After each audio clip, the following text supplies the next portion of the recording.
Bismillahirrahmanirrahim. Assalamualaikum warahmatullahi wabarakatuh.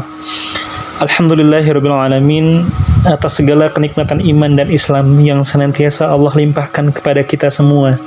Salawat beriringkan salam senantiasa kita curahkan kepada sang suri tauladan Rasulullah sallallahu alaihi wasallam, yang semoga di akhirat nanti Allah perkenankan kita untuk mendapatkan syafaatnya, sehingga kita bisa bersama-sama dan bertemu dengannya, berkumpul dengannya, dengan Rasulullah sallallahu alaihi wasallam di syurga terbaik.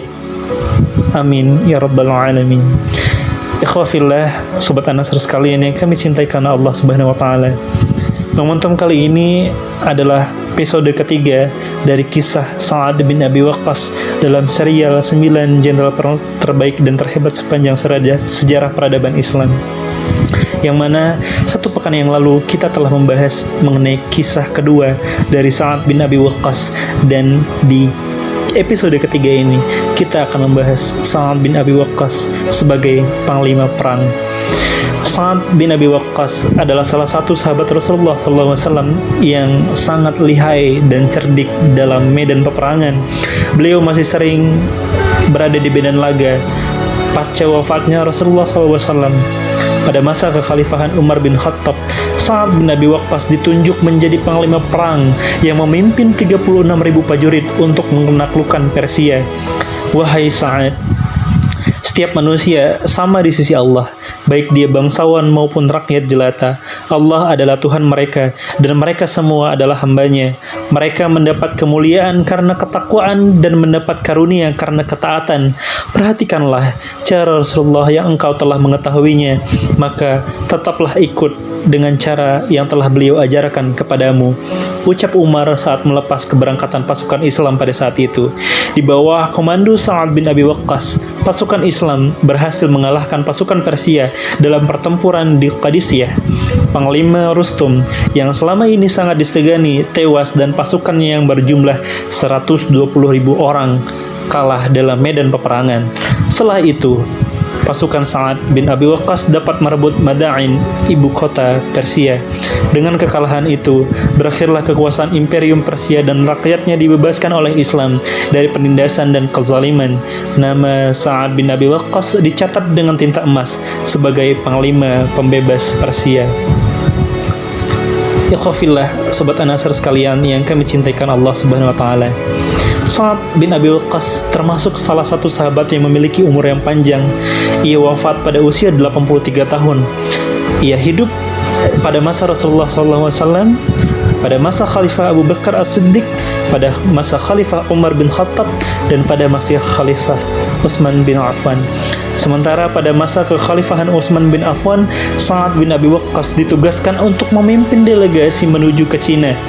Merujuk buku perkembangan Islam di Tiongkok, Ibrahim Tianyengma pada 1979, ini menjadi tonggak pertama dakwah Islam di negeri tirai bambu. Sebetulnya, ada banyak versi tentang awal dan proses masuknya Islam ke Cina.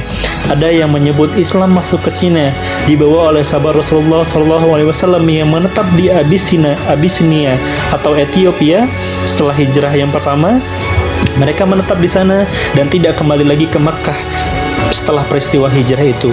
Kemudian beberapa tahun setelahnya mereka berlayar dari Abyssinia ke Cina untuk mendakwakan Islam. Ada juga yang menyebutkan bahwa Islam masuk ke Cina dibawa oleh Sa'ad bin Abi Waqqas, hampir sama dengan versi yang pertama. Sa'ad bin Abi Waqqas berlayar dari Abyssinia ke Cina untuk menyebarkan Islam pada tahun 616 Masehi.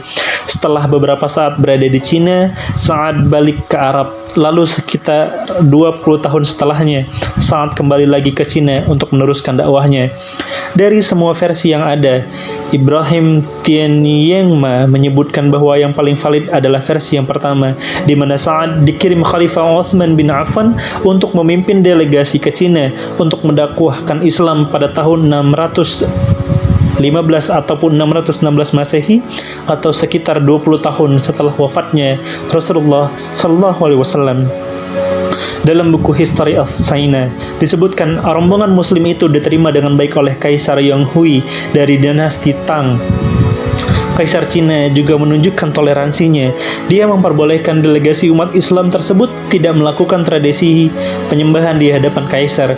Sang kaisar paham bahwa umat Islam tidak melakukan penyembahan terhadap manusia.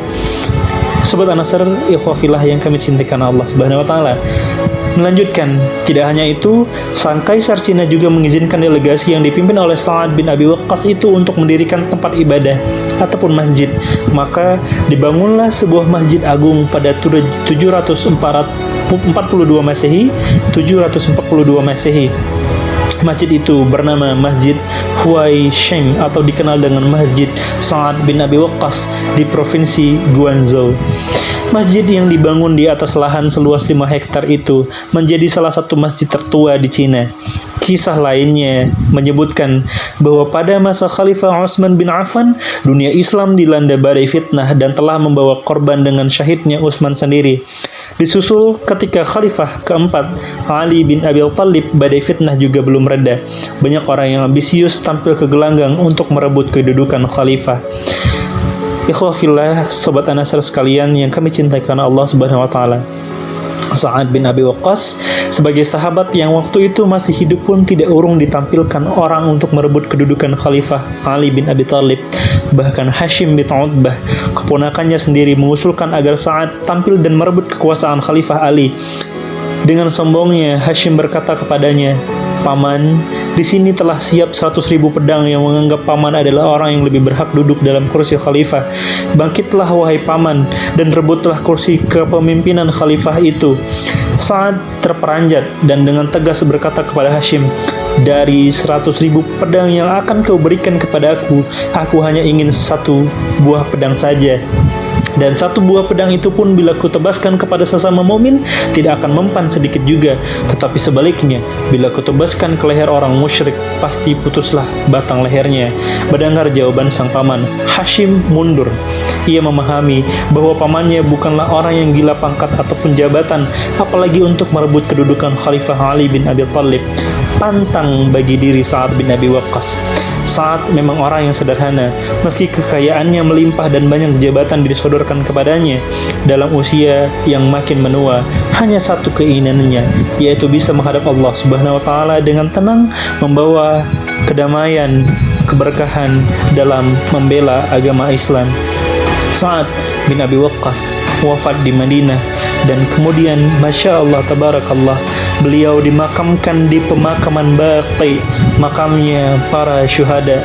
Konon dalam keadaan sakit, beliau berpesan kepada para sahabatnya agar ia dikafani dengan jubah yang digunakannya dalam perang Badar, perang kemenangan pertama untuk kaum muslimin yang telah kita bahas pada episode pertama 2 pekan yang lalu. Pahlawan perkasa ini mengembuskan nafas yang terakhir pada tahun 55 Hijriah dengan meninggalkan kenangan indah dan nama yang harum dalam sejarah peradaban Islam. Ikhwafillah, Sobat An-Nasr sekalian, tidak cukup rasanya 3 episode kita mengisahkan dan menceritakan tentang kisah sahabat Sa'ad bin Abi Waqqas, tetapi semoga apa yang telah kita bahas dalam 3 episode ini, dalam 3 pertemuan ini, sedikitnya mewakili bagaimana ghirah dan perjuangan dari Sa'ad bin Abi Waqqas pada masa itu. Terima kasih ikhwafillah sekalian yang telah mendengarkan podcast ini hingga akhir. Jazakumullah khairan kasiran. Semoga Allah senantiasa melimpahkan keberkahan dan kemuliaannya kepada kita semua. Wassalamualaikum warahmatullahi wabarakatuh.